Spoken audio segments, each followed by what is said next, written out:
Police সূত্রে জানা গেছে, প্রায় 10 বছর আগে অবৈধভাবে ভারতে ঢোকে রুবেল হক। সেই থেকে রুবেল হক শামসেরগঞ্জের নতুন জালাদিপুরে বসবাস করছিল। ভারতে এসে বেশ কিছু ভুয়ো নথিও তৈরি করে রুবেল, এমনটাই অভিযোগ তার বিরুদ্ধে।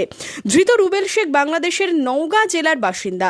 বুধবার রাতে শামসেরগঞ্জ থানার পুলিশ অভিযান চালিয়ে নতুন জালাদিপুর থেকে রুবেল শেখকে গ্রেপ্তার করেছে। বৃহস্পতিবার তাকে লালগোলার হোল্ডিং সেন্টারে পাঠানো হয়।